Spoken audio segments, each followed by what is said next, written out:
Good day everyone, this is Group 3 and this is our poem analysis of Land of Bandage, Land of the Free by Raul Manglapus.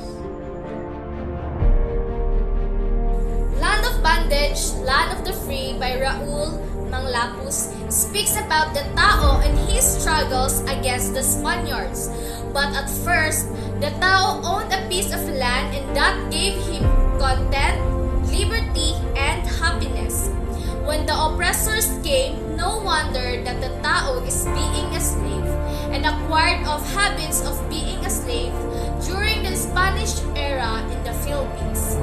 It also speaks a universal truth of taking the law into one's own hands. At first, the Tao doesn't fight for he believed he was still the master of his land. But the Tao then finds out that even his own countrymen have betrayed him for money. And the Tao who's at peace turns into anger. He has had enough of the cruelness that the oppressors brought him. After many times of trying to settle things peacefully, he will strike at his oppressors when they least expect it.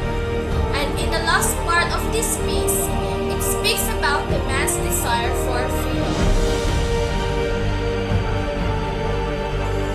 Raul Manglapus was born on October 20, 1980 and died on July 25, 1999. He was a prominent post-World War II politician. He was appointed as the Philippines' youngest ever foreign minister in 1957 and was elected to the Senate by a landslide in 1961. He distinguished himself as a student, soldier, statesman, and as a civic leader. He completed his Bachelor of Arts, summa cum laude, at the Ateneo de Manila in 1939 and pursued his study of law at the University of Santo Tomas, Manila and at Georgetown University, Washington from 1948 to 1954. He was professor of constitutional law at the College of Law at the Ateneo de Manila. This emphatic speech composed by Raul Manglapus talks of the Tao, or man, and his battles against his oppressors. In spite of the fact that the piece clearly transfers the persecution of the agriculturists amid the Spanish period within the Philippines, it also talks a widespread truth of taking the law into one's possessed hands. The Tao, at to begin with, does not battle considering that things didn't have to be heightened to savagery.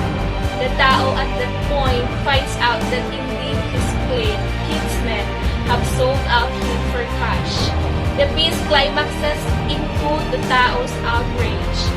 He had sufficient abuse, and after the numerous times he had attempted to settle things gently, he will strike at his oppressors when they slightest anticipate it. The final sentences are exceptionally moving and talk of the man's crave for opportunity. At this juncture, analysis part will be discussed. Raul Manglapus wrote this eloquent speech about the Tao, or man, and his fights against tyrants. Despite the fact that the artwork clearly depicts the persecution of farmers in the Philippines during the Spanish era, it also alludes the universal truth of taking the law into one's own hands. As we can see, the Tao does not fight at first, believing that the situation does not require any violence. But then, the Tao learns that even his compatriots have deserted him for financial gain. Behind our independence, are we truly free? Or we are still a slave of our own country, still aiming for this equal opportunity between the poor and elite classes, having the same rights with the one who have power, and for those who are still oppressed over the years. The Filipinos have suffered long enough, yet it is not their ignorance and out of knowledge that made them bent and incapable. But it is the exploitation of the oppressors by taking advantage of the Filipino landowners who don't have enough knowledge and learnings to protect themselves. as they are always underestimated by those who have the power or those who are in position or the higher-ups, knowing that the Filipino landowners can't go against the tyrannical government. Land of Bandage, Land of the Free by Raul Manglapus made its way to the regular democratic institutions which devised a new political and social order and set 3 revolutionary measures which meant to redistribute power, to institute land reforms, and provincial and city governments, and to restore a degree of self-government to the Philippine village. But if the Filipinos were free from bondage, then they will have the chance to prove their worth and capabilities. They can pay their debts in a fair manner.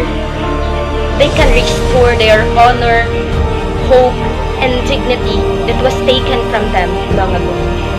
If they will free from bondage, then they will rise up and fight for their own privilege as a Filipino. And they will be free and chained and will never be a slave anymore. Thinking about freedom is just a facade, as obviously we are not still free as what we think it is. Poor are still bound to those who have power. Injustices are still there. Even our fellow countrymen became our own oppressors, and that is the most heartbreaking part as a Filipino nation, knowing that we have experienced cruelties beyond we could ever imagine. We realized that we aren't free all alone. We are just experiencing a partial freedom, as our real independence is just yet to come.